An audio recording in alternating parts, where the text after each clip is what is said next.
On joue à cache-cache. Bien sûr, ma chérie. Je compte jusqu'à 10. Ok. On y va. Go! Quand tu as compté, voilà.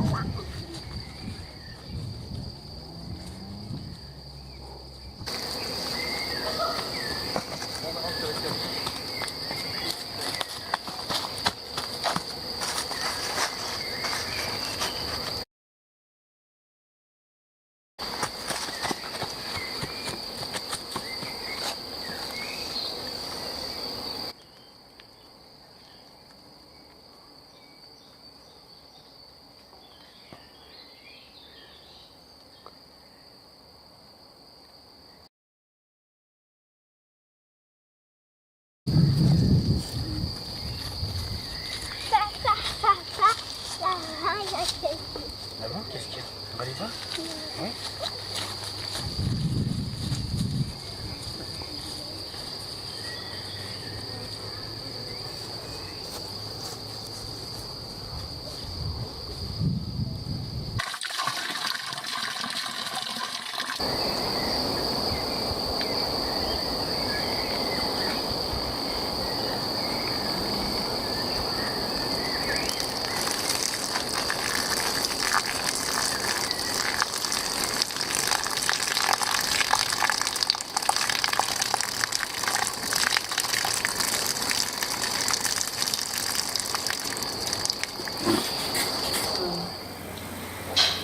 Je me sens juste de ça, que je forçais vraiment pour qu'il vienne et il ne voulait pas venir. Et pour finir, il est venu voir la source. La première vision que j'ai eue, ça a été l'étonnement. L'étonnement de ne pas savoir qu'un endroit pareil pouvait exister. Est-ce que même plus tard, lorsque j'ai consulté le propriétaire du terrain, lui-même m'a dit qu'il n'était pas au courant, qu'il savait que des sources existaient, mais il n'était pas vraiment au courant de l'existence de cet endroit.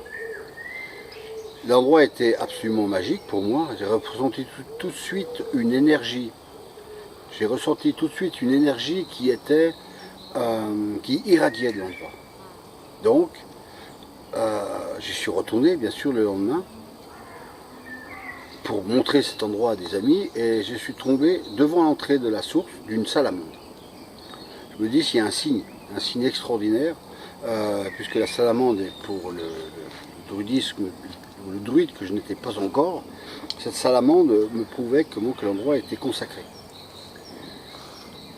Il s'est passé quelques mois, où je me retournais d'ailleurs très régulièrement là-dedans pour faire quelques prières, quelques incantations.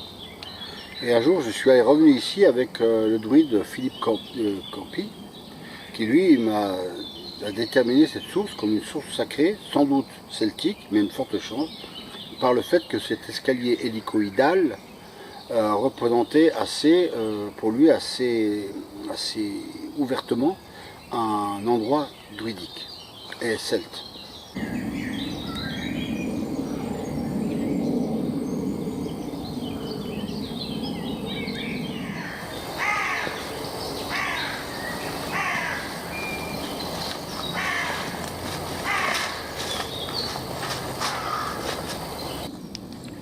L'énergie qui sort de cet endroit est en conjonction parfaite avec le masculin sacré, source féminin sacré, cet endroit masculin sacré.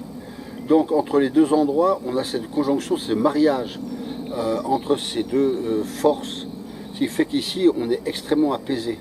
L'endroit ici représente pour moi l'apaisement total, la jonction et la puissance du menhir, du dolmen, du menhir ici, et aussi là-bas la conjonction avec le féminin sacré qui est la source.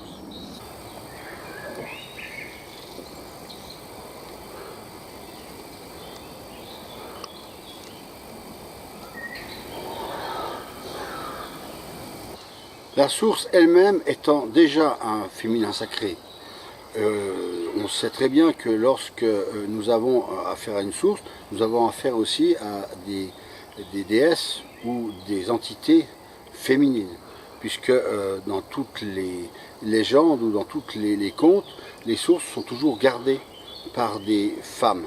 aussi bien des vierges, aussi bien des déesses, aussi bien que des fées. Donc la source, pour moi, représente elle-même le féminin sacré.